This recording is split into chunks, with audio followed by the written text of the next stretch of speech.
Hi students, good morning all. We have started new chapter magnetism and magnetic materials.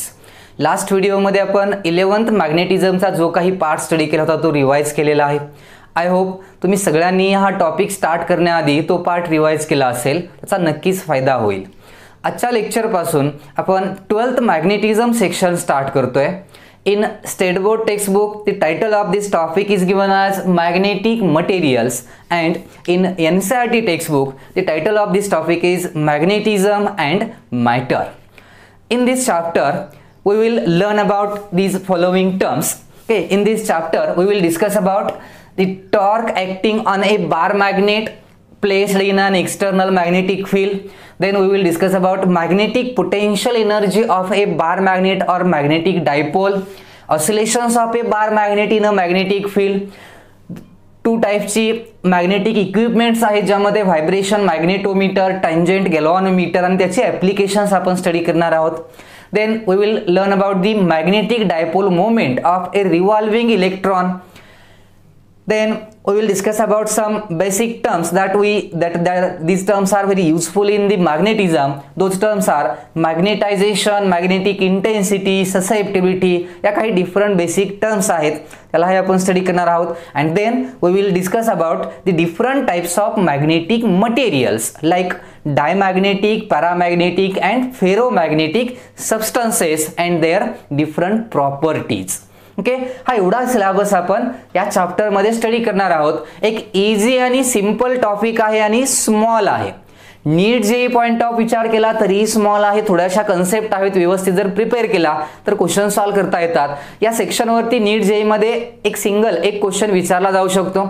Board point of view विचार केला तर हा एकदम small topic आहे. थोड्याशा टर्म्स आहेत, एवढा टर्म्स प्रिपेअर केला की तुमचं 3 किंवा 4 मार्क्सचं प्रिपरेशन होतं. त्यासाठी व्यवस्थित या टॉपिकला प्रिपेअर करा. यातही तुम्ही म्हणाल की हा एवढा सिलेबस आहे का, तर यातलाही काही टर्म स्टेट बोर्ड मध्ये नाहीये दिलेल्या, ज्यामध्ये हे oscillations of bar magnet detail मध्ये नाहीये दिलेलं. त्यानंतर व्हायब्रेशन मॅग्नेटोमीटर, टँजेंट गॅल्व्हॅनोमीटर याचे ऍप्लिकेशन हे काही दिलेलं नाहीये. म्हणजे हे फक्त नीट जेई साठी मी एक्स्ट्राचा पार्ट घेतोय. बाकी फक्त syllabus first 2 point magnetic moment of revolving electron, magnetisation, origin of magnetism एक स्मॉल पार्ट आहे तो इथं लिहिलेला नाही मी, आणि हे डिफरंट टाइपची मटेरियल्स एवढाच पार्ट फक्त स्टेट बोर्डच्या बुकमध्ये आपल्याला दिलेला आहे. म्हणून मी म्हटलंय की स्मॉल टॉपिक आहे, थेरीसाठी खूप महत्त्वाचा टॉपिक असेल हा. Okay, in today's lecture we will discuss about these first 2 points. Torque acting on a bar magnet in a magnetic field and the magnetic potential energy of a dipole or magnetic dipole, ज्याला आपण bar magnet असंही म्हणतो. Textbook मध्ये बघाल तर हे first 3 point एकाच article मध्ये इन्क्लूड केलेले आहेत. शॉर्ट करून त्याचं एक मोठं आर्टिकल तयार केलेलं आहे. आपण या पॉइंट्सना सेपरेट डिस्कस करणार आहोत, कारण इम्पॉर्टंट पार्ट आहे एक्झाम साठी आणि नीट जेई साठी सुद्धा. So we will start with our first point, torque acting on a bar magnet placed in an external uniform magnetic field. We already discussed about this article 2 times. 2 वेळा हे article आपण discuss केलेला आहे. कधी discuss केले सांगा, लक्षात येत असेल तुमच्या. फर्स्ट 11th मध्ये आपण सांगितलं होतं torque acting on electric dipole placed in an external electric field, आणि त्याची पोटेन्शियल एनर्जी 12th मध्ये कॅल्क्युलेटही केली आपण. आणि लास्ट चॅप्टर मध्ये torque acting on A current loop when it is placed in an external uniform magnetic field असं हे article study केलेलं आहे. This article is very much 90% similar to those 2 articles. त्या 2 आर्टिकल सारखेच 90% सेम तसंच हे article आहे. सिंपल आहे, आणि यालाच जोडून आपण कंपॅरेटिव्हली दुसरा जो पॉइंट आहे आपला पोटेन्शियल एनर्जी ऑफ डायपोल, तो याच आर्टिकल मध्ये आपण इन्क्लूड करून त्याला एक्सटेंड करणार आहोत. So torque acting on A bar magnet, एखाद्या बार मॅग्नेट वरती अप्लाय झालेला torque when that bar magnet is placed in an external uniform magnetic field. आता टॉर्क वगैरे हा कन्सेप्ट आपल्याला झालेला आहे, त्यामुळे काय जास्त सांगायची गरज नाही. Here I consider this is our uniform magnetic field B bar. इथे एक मॅग्नेटिक फील्ड आहे, पॅरलल इक्विस्पेस्ड लाईन्स असतील तर त्याला युनिफॉर्म फील्ड म्हणतो आपण. डायरेक्शन इलेक्ट्रिक फील्डची दिलेली आहे, and I placed here A bar magnet in this uniform magnetic field. The axis of this bar magnet makes an angle theta with the direction of magnetic field. Bar मॅग्नेटचा axis, equator, poles हा सगळा part आपण last व्हिडिओमध्ये revise केलेला आहे, तुम्हाला माहिती आहे. सो इथं आपण बार मॅग्नेटला असं प्लेस केलंय की त्या बार मॅग्नेटच्या ॲक्सिसनं मॅग्नेटिक फील्डच्या डायरेक्शन सोबत अँगल जो सबटेंड केलेला आहे तो किती आहे, थीटा एवढा अँगल सबटेंड केलेला आहे. Suppose this is our south pole and this is the north pole. Okay, magnetic bar magnet और magnetic dipole is always in the form of dipole, not monopole. माहिती आहे आपल्याला हे. The distance between these two poles we call it as dipole length. He length किती असते, 2l असते. Symbol याला घेतो आपण इथं. Both these poles has equal pole strength. Pole strength ला काय सिम्बॉल यूज करतो आपण, pole strength is represented by using a symbol Qm. आणि याचं म्हणाल तर याची पोल स्ट्रेंथ तेवढीच आहे, सिम्बॉल तेच Qm. दोघांची पोल स्ट्रेंथची मॅग्निट्यूड सेम असते. South pole has negative pole strength, north pole has positive pole strength, हे माहिती आहे आपल्याला. Now these two poles are in magnetic field. External magnetic field मध्ये आपण ह्या बार मॅग्नेटला काय केलंय, प्लेस केलंय. And now this external magnetic field applies magnetic force on these two poles. आता ही मॅग्नेटिक फील्ड एक्सटर्नल कशी आहे, तर ऍक्च्युअल मध्ये ही मॅग्नेटिक फील्ड अशी तयार करतो आपण. Suppose this is the north pole of a magnet and this is the south pole of a magnet. Two poles आहेत, different magnets चे असतील. There is a uniform magnetic field in between these two poles. ह्या दोन पोलच्या मध्ये magnetic field induce होते, माहिती आहे आपल्याला.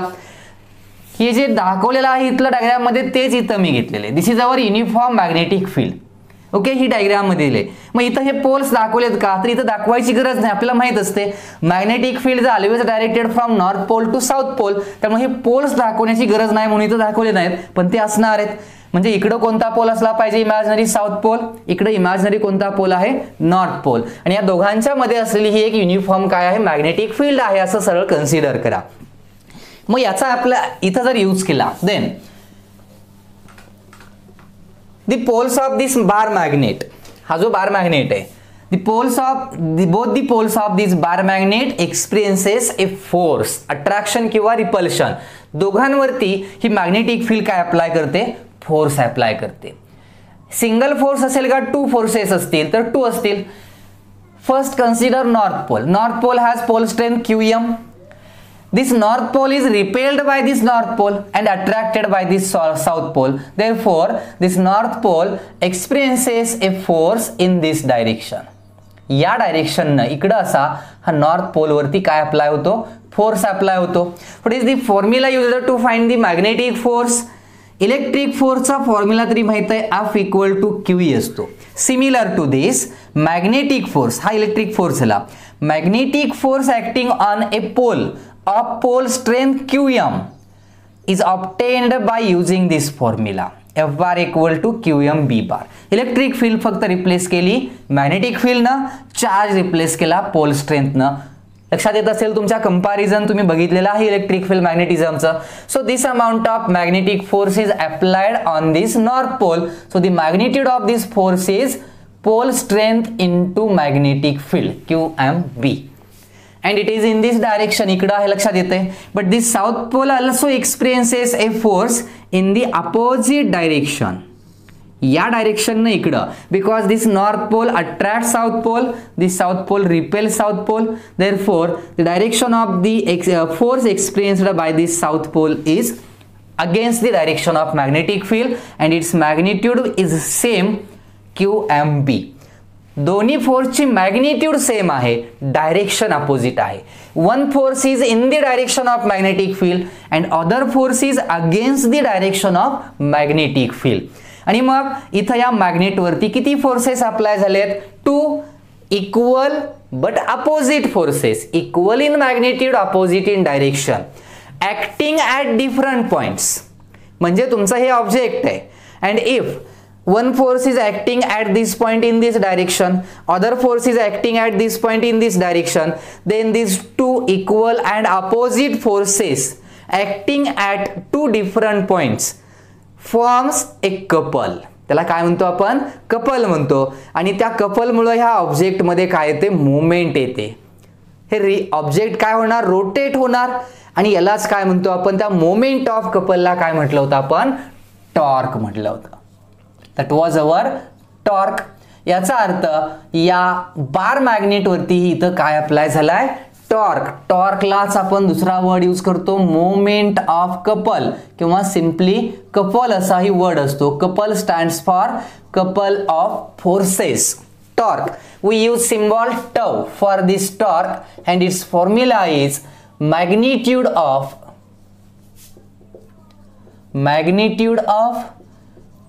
one of the force forming couple.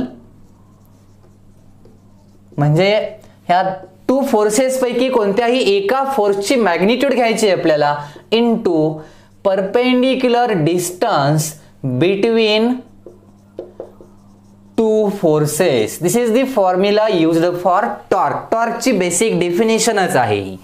So we use this basic definition to find the torque acting on this dipole. ह्या bar magnet वरती अप्लाय झालेला टॉर्क कॅल्क्युलेट करायचा आहे आपल्याला, आणि त्यासाठी हा बेसिक फॉर्म्युला आपण यूज करणार आहोत. So I write here tau equal to magnitude of one of the force forming couple. दोन्ही फोर्सची मॅग्निट्यूड इक्वलच आहे. हा दोन्हीपैकी एका फोर्सची आपल्याला फक्त मॅग्निट्यूड घ्यायची आहे. So it will be QM into B, magnitude of one of the force forming couple और torque. Second, into perpendicular distance between two forces. कसं फाइंड आउट करणार perpendicular distance between two force? One force is acting along this direction, other force is acting along this direction. Then what is the perpendicular distance between these two forces, or how can we calculate it? या दोघांमधलं perpendicular distance means this distance. This is the perpendicular distance between these two forces. South pole, north pole आहेत. ह्या triangle मध्ये तुम्ही use करू शकता. Right angle triangle मिळणार ना आपल्याला. This hypotenuse will be 2L. हे डिस्टन्स किती आहे 2L. This angle is theta. इथं ड्रॉ केला काय किंवा इथं ड्रॉ केला काय, this is our angle theta. So this distance NC, this distance will be 2L sin theta. कसं फाइंड आउट केलं, ह्या ट्रायंगल मध्ये sin थीटा काय असणार आहे, sin theta will be opposite means NC divided by hypotenuse means 2L. Therefore NC equal to 2L into sin theta, and this is the perpendicular distance between two forces NC. आपण direct लिहिणार आहे इथं. So the perpendicular distance between two forces is 2L sin theta. लक्षात आलं, easy part आहे. Now rearrange this term as like this, QM into 2L into B sin theta. Okay, now what is this? हे काय आहे पटकन सांगा. कसं सांगणार आता, काय असेल हे सांगा. QM into 2L. This is magnetic dipole moment और magnetic moment of bar magnet. हे बार मॅग्नेटची काय आहे, ही मॅग्नेटिक मोमेंट आहे, and it will be M equal to QM into 2L. हाच फॉर्म्युला आहे, बघितले ना आपण. हे कालच्याच व्हिडिओमध्ये रिवाइज करताना सांगितलंय मी. This is the magnetic dipole moment of bar magnet, and we use M symbol for this. So we can write this formula as tau equal to MB sin theta, and this is the torque acting on a bar magnet placed in a uniform magnetic field. मग हाच formula आपण torque acting आणि current loop साठी सुद्धा derive केलेला आहे. तुम्ही जर वाचलं असेल तर लगेच क्लिक होणार तुम्हाला की हा तर फॉर्म्युला आपण याच्या आधी पण सेमच फॉर्म्युला होता, सेमच, काही चेंज नाही. हाच फॉर्म्युला मिळाला होता, फक्त तिथं बार मॅग्नेट नव्हता, करंट कॅरिंग लूप होता तिथं. पण मी हेही सांगितलंय, current carrying loop is exactly similar to the bar magnet. एखादी करंट कॅरी करणारी कॉइल असेल आणि बार मॅग्नेट असेल तर दोन्ही सेमच असतात. म्हणून हा फॉर्म्युला यूज करतो आपण. In vector form we can use this formula as like this. It will be M bar cross B bar. Vector form मध्ये असं लिहितो आपण, या दोघांचा प्रोडक्ट MB sin थीटा असतो, माहिती आहे आपल्याला. Then what is M bar? M bar is the magnetic moment of bar magnet and it is always directed from south pole to north pole. M बारची डायरेक्शन कशी असते, It is always directed from south pole to north pole. This is our m bar, magnetic dipole moment. लक्षात येतंय? Simple आहे. This is the torque acting on a bar magnet in a magnetic field. Then when will be the torque is maximum? When this torque will be maximum, कधी असेल? This torque will be maximum if this angle theta will be 90 degree. कधी असेल हा 90 degree angle?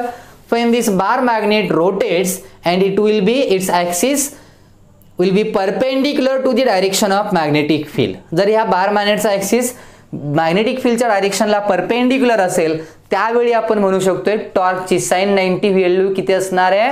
1 असेल. And this is the maximum torque acting on the magnet. त्या magnet वरती असलेला हा काय झाला?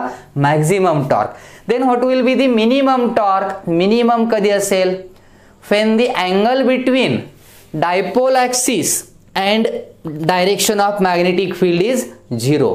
म्हणजे हा बार मॅग्नेट मी रोटेट करून असा केला, axis of dipole is parallel to the magnetic field, then the angle will be 0, sin 0 will be 0, and minimum means this torque is 0 when the angle is maximum कधी? when theta, if theta is 90 degree and torque is 0 if theta equal to 0 degree. लक्षात येते? हे maximum आणि minimum टॉर्कची condition कळाली असेल तर हे झालं आपलं टॉर्क आर्टिकल. तर सेकंड पॉइंट जो आहे यातला आपण जो स्टडी करणार आहे तो सेकंड पॉइंट याच आर्टिकल वरती डिपेंड असणार आहे आपला. म्हणजे आपल्याला आता फाइंड आउट काय करायचं आहे? तर आपल्याला फाइंड आउट करायचं आहे magnetic potential energy stored in or of a bar magnet in a magnetic field. तर आपण सेकंड पॉइंट यातला स्टार्ट करूया. इथंच आपण ऍड करतो magnetic potential energy of a bar magnet in a magnetic field. In a magnetic field, bar मॅग्नेटला magnetic dipole असाही word use करतो आपण. Bar magnet means nothing but magnetic dipole. आता आपल्याला इथं टॉर्कची व्हॅल्यू कळाले. when a bar magnet is placed in a magnetic field, then that bar magnet experiences a torque. ह्या बार मॅग्नेट वरती काय अप्लाय होतोय? टॉर्क अप्लाय होतोय एवढं तरी आपल्याला कळालेलं आहे. And the formula for the torque acting on bar magnet is tau equal to mb sin theta. This is the torque acting on a bar magnet when it is placed in a external magnetic field. Now this is our bar magnet which makes its axis makes an angle theta with the direction of magnetic field. Okay, हा आपला बार magnet आहे आणि ह्या bar magnet वरती काय apply झालाय? Torque apply झालाय. काय आहे? हा टॉर्क आहे. And because of this torque the magnet starts rotating. हा मॅग्नेट काय होईल? आता रोटेट होईल. It will tries to align parallel to the direction of magnetic field. म्हणजे हा नेहमी असा इकडे यायला बघणार, कारण रोटेट होऊन तो असाच रेसला असेल ना, रेसला असा येणार तो. इथं आल्यानंतर टॉर्कची व्हॅल्यू किती होणार? 0 होणार. म्हणजे तो आता रेसला आहे, इक्विलिब्रियम मध्ये आहे. किंवा तो असा येऊ शकतो, एक्झॅक्टली असा असेल तर तो रोटेटच होणार. इथंच थांबेल का? कंडिशन नाहीये तशी. So because of this torque it will start rotating. आणि तो सपोज आता इथं असा आलाय. Now the torque bar magnet is at this position. या पोझिशनला आता काय आहे? आपला बार मॅग्नेट आहे. Now if I want to rotate this magnet again by this angle, मला ह्या बार मॅग्नेटला परत काय करायचंय? रोटेट करायचंय. इकडं असं रोटेट करायचंय. तो आपोआप रोटेट होईल का? नाही होणार. काय करावं लागेल मग? We have to apply force, but not force, we have to apply torque. एक फोर्स अप्लाय करून चालणार नाही, तर आपल्याला इकडे एक आणि इकडे एक असा फोर्स अप्लाय करावा लागेल. म्हणजे मी आता याला रोटेट करतो तर काय करावं लागेल बघा? मला इकडून वरती ढकलावं लागेल, इकडून खाली ढकलावं लागेल. So we have to apply a torque on this bar magnet. याच्यावरती काय अप्लाय करावं लागेल आपल्याला? torque and when we apply a torque it will rotate. म्हणजे आपण हा रोटेट होत नाही, जबरदस्तीने त्याला रोटेट करतोय आपण. असं मी काय केलं, इकडून एक फोर्स अप्लाय केला, इकडून एक अप्लाय केला and I rotated this torque. याला जर सोडून दिलं तर काय होईल, again it will come to its original position. म्हणजे याला आपण असं काय करतोय, असं जोरात फोर्स अप्लाय करून असं काय केलंय, रोटेट केलंय. Means we apply torque and we done here some work. आपण इथं काय केलंय, थोडं वर्क केलेलं आहे. फोर्स अप्लाय केला, याला डिस्प्लेस केलं. This is nothing but the work done. आणि मग याला रोटेट किंवा डिस्प्लेस करण्यासाठी जे काही आपण इथं वर्क डन करतो तेवढंच वर्क डन त्या डायपोल मध्ये पोटेन्शियल एनर्जीच्या फॉर्म मध्ये स्टोअर होतं. हे तरी माहिती आहे आपल्याला. The amount of work done to rotate this dipole is stored as a potential energy of that dipole. त्या डायपोलच्या पोटेन्शियल एनर्जीच्या फॉर्म मध्ये तो काय होतो, स्टोअर होतो. मग वर्क डन जर कॅल्क्युलेट केलं तर वर्क डन जेवढा आहे तेवढीच काय असते, पोटेन्शियल एनर्जी असते. हा फॉर्म्युला आपण इथं यूज करू शकतोय. So how can we calculate here the work done. आता इथं वर्क डन कसं कॅल्क्युलेट करू शकतोय, तर त्यासाठी आपण इथं थोडं डेरिव्हेटिव्ह इंटिग्रेशनची मेथड सिंपल आहे एकदम. सपोज अगोदर हा जो बार मॅग्नेट आहे तो इनिशियली या पोझिशनला होता.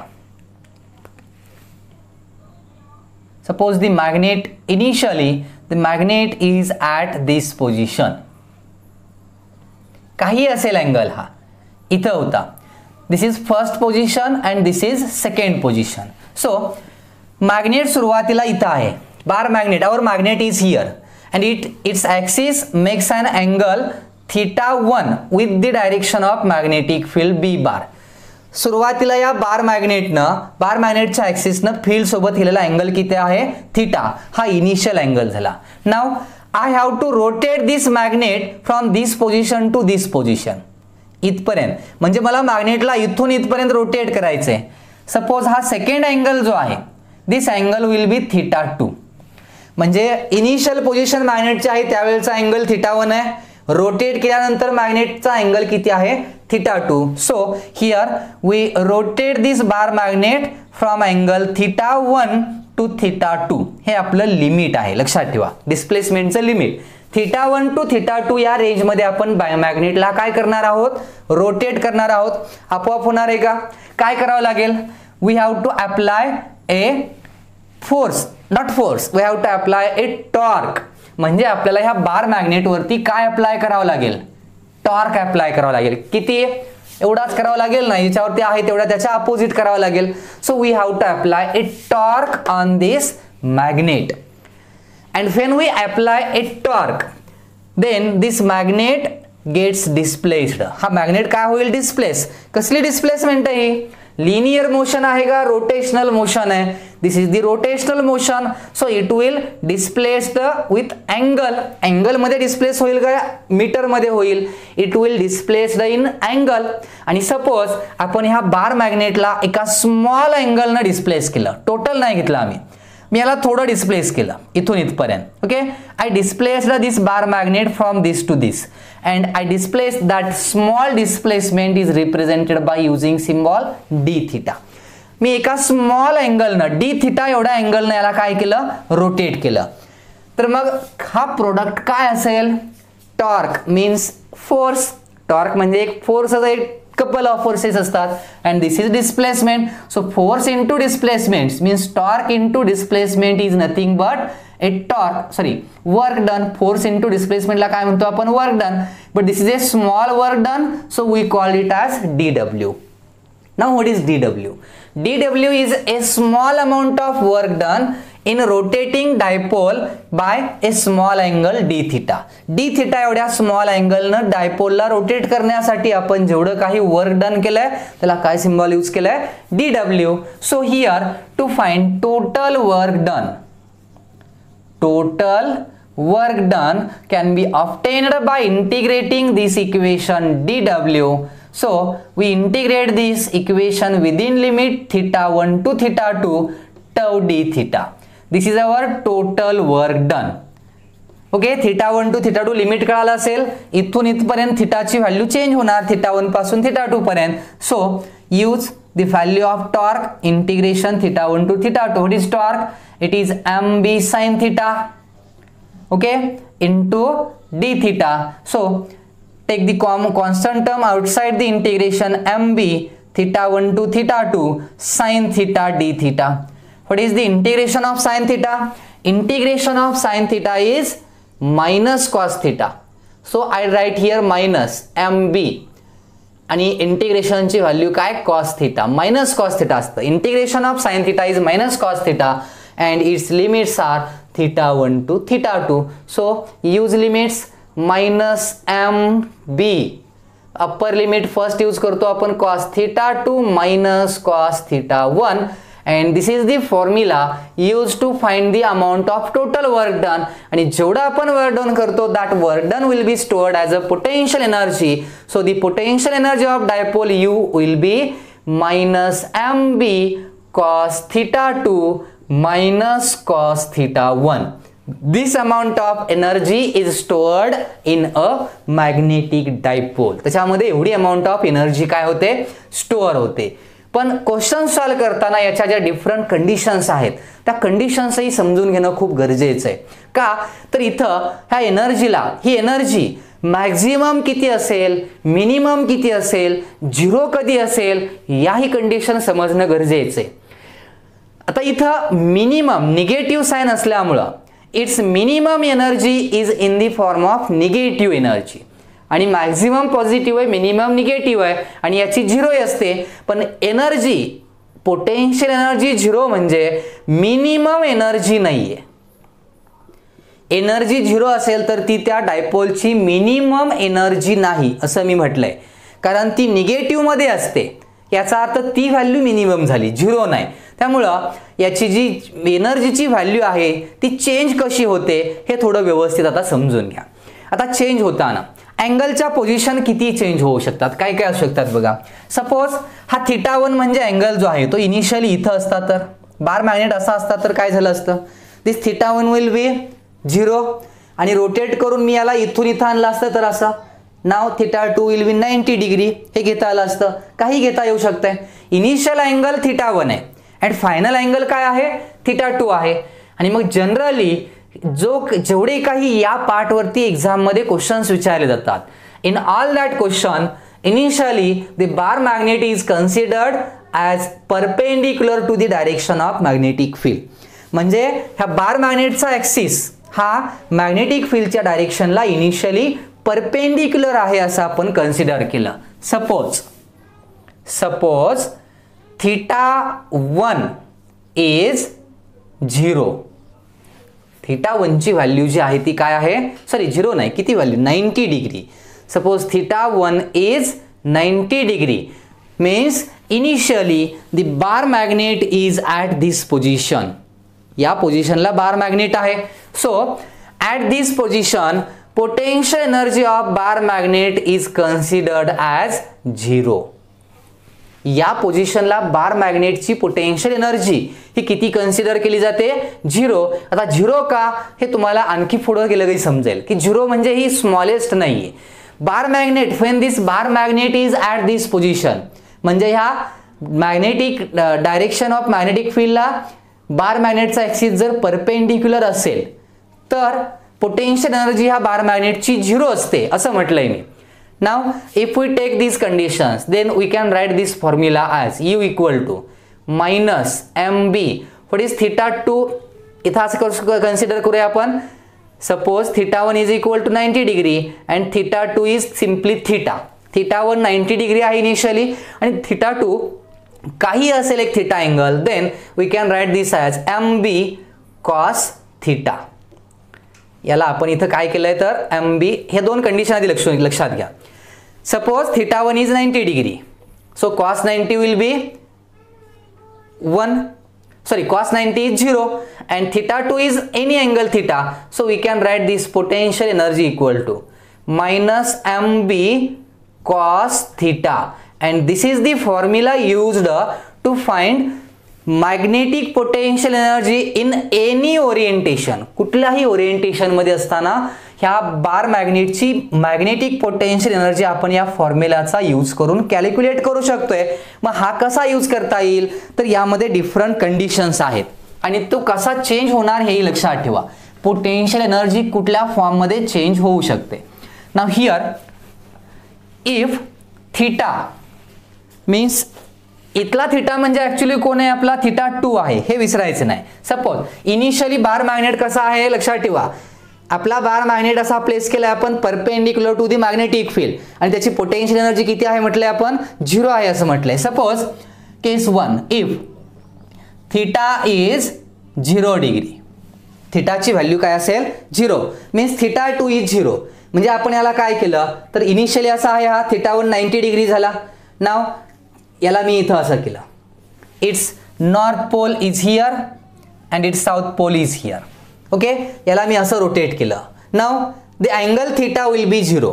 थीटा अँगल काय झाला म्हणजे थीटावर 90 आहे, मी याला रोटेट केलं, थीटा1 किती झाला 0 झाला. And now if theta is 0 then the potential energy U will be -mb. Potential energy काय आली इथं बघा, थीटाची व्हॅल्यू 0 आहे. So cos theta cos 0 1 and potential energy is -mb and this is the minimum energy. This is the minimum potential energy of the dipole. ह्या डायपोलची ही minimum सगळ्यात कमी potential energy एवढी असते. आणि जर हा मॅग्नेट असा असेल म्हणजे इथं m bar is parallel. M bar is parallel to B bar. What is M bar? Dipole moment. Bar मॅग्नेटची डायपोल मोमेंटची डायरेक्शन कशी असते, it is always from south pole to north pole. म्हणून मी इथं म्हटलंय याला थोडं इथं मी जास्त मॅग्नेट झाले आहेत. Suppose this is our magnetic field and now if the magnet is placed like this, this is south pole, this is north pole and the moment of this magnet is from south pole to north pole. So here the direction of magnetic field and magnetic moment is same. m bar b bar ची direction same आली magnet जर असा असेल तर. म्हणून मी म्हटलं m bar is parallel to b bar and then the potential energy of the bar magnet is minimum and we call this condition as stable equilibrium. हा magnet stable equilibrium मध्ये आहे असं आपण म्हणणार आहे. याला मॅग्नेट कशामध्ये आहे, हा स्टेबल इक्विलिब्रियमची ही कंडिशन आहे. म्हणजे इक्विलिब्रियम स्टेबल आहे असं कधी, इक्विलिब्रियम म्हणजे लक्षात येते का, torque acting on magnet is 0, net force net torque 0 झाला की त्याला इक्विलिब्रियम म्हणतो. म्हणजे तो इथून पुढे कुठे रोटेट होणार नाही, आपोआप होणार नाही. That is the equilibrium condition. याला स्टेबल इक्विलिब्रियम म्हणायचं. Now second condition, if theta is 90 degree, थीटाची व्हॅल्यू काय असेल 90. मग थीटा 90 प्लेस केलं तर पोटेन्शियल एनर्जी 0च येणार आहे. cos 90 will be 0, potential energy 0. ती तर कंडिशन आपण घेतलेली आहे. And third condition is if theta is 180 degree, म्हणजे किती अँगल हा, तर angle between m bar. So we rotate this angle this bar magnet by 180 degree. 180 मध्ये याला काय केलं, रोटेट केलं. So this is our north pole and this is south pole. Therefore the direction of magnetic moment is now from south pole to north pole. Here this is the direction of magnetic moment. Therefore the angle between moment m bar and b bar is 90 degree. म्हणजे याचं meaning काय झालं, here m bar is anti parallel, m bar is anti-parallel to b bar, 180 degree मध्ये आहे. and if we use the values here then you will get the answer as cos 180 means -1, so it will minus plus and u will be plus mb. and this is the maximum potential energy of dipole. डायपोलची ही कसली energy असते, maximum potential energy. and we call it this condition as unstable equilibrium. हा बार magnet unstable equilibrium मध्ये आहे असं म्हणणार आहे आपण. Stable आणि अनस्टेबल इक्विलिब्रियम मध्ये कधी असतात बार मॅग्नेट किंवा कॉइल असेल किंवा इलेक्ट्रिक डायपोल असेल काही असू द्या, त्याच्या ह्या कंडिशन खूप इम्पॉर्टंट कंडिशन आहेत. स्टेबल इक्विलिब्रियमचं मिनिंग लक्षात ठेवा, m bar आणि b bar सेम डायरेक्शननं. अनस्टेबल इक्विलिब्रियम मध्ये आहे म्हटलं की M bar and B bar are in opposite direction. याचा यूज करून आपण हे कॅल्क्युलेट करू शकतोय. And we can draw here the graph of potential energy versus angular position म्हणजे थीटा. थीटा जसा चेंज होईल तसा पोटेन्शियल एनर्जी चेंज होत जाणार आहे. आणि मग हा फॉर्म्युला व्यवस्थित लक्षात ठेवा. हा फॉर्म्युला आपण यूज करणार पोटेन्शियल एनर्जी कॅल्क्युलेट करण्यासाठी. So here suppose if I consider xy axis, this is our x axis, this is our y axis. Y axis represents potential energy, x axis represents angular position. त्या थीटाची position म्हणजे bar मॅग्नेटची position. and if we consider here, इथे energy किती आहे? here the potential energy will be 0. so when will be the energy 0? if theta is 90 degree. so suppose these are the angles. suppose this angle is 90 degree. इथं 0 आहे. This is 90 degree angle and this is 180. 0 90 degree and this angle is 180 degree. Then if the angle is 0, sorry potential energy इथं 0 आहे, angle नाही हा. Potential energy इथं 0 आहे. So at the angle, if angle is 0, इथं angle 0 आहे ना, then potential energy is minus M B. So say this is our minus mb point. कोणता पॉइंट आला? minus mb. When the angle will be 0, energy is minus mb. When the angle is 90 degree, energy is 0. म्हणजे angle इथं 90 आहे पण energy किती झाली? 0. So energy decreases like this. या type मध्ये एनर्जी काय झाली? डिक्रीज झाली. Now when the angle is 180 degree, then energy is plus mb. म्हणजे इथं minus mb तर इथं plus mb. so this will be plus mb and the energy goes on increasing at this point. so this is the variation of potential energy with the angular position. म्हणजे लक्षात आलं असेल की मगाशी मी जे सांगितलं होतं की ज्यावेळी बार मॅग्नेट असा परपेंडिक्युलर असतो त्यावेळी या कंडिशनला पोटेन्शियल एनर्जीची व्हॅल्यू काय असते? 0 असते, पण ती मिनिमम नाही. म्हणजे बघा बार मॅग्नेट इथं असा असेल तर एनर्जी 0, इकडं गेला एनर्जी मिनिमम म्हणजे किती? Minus M B. आणि त्याच मॅग्नेटला इकडं रोटेट केलं तर पोटेन्शियल एनर्जी मॅक्झिमम म्हणजे plus M B. So this is the variation of potential energy of a magnet with the angular position.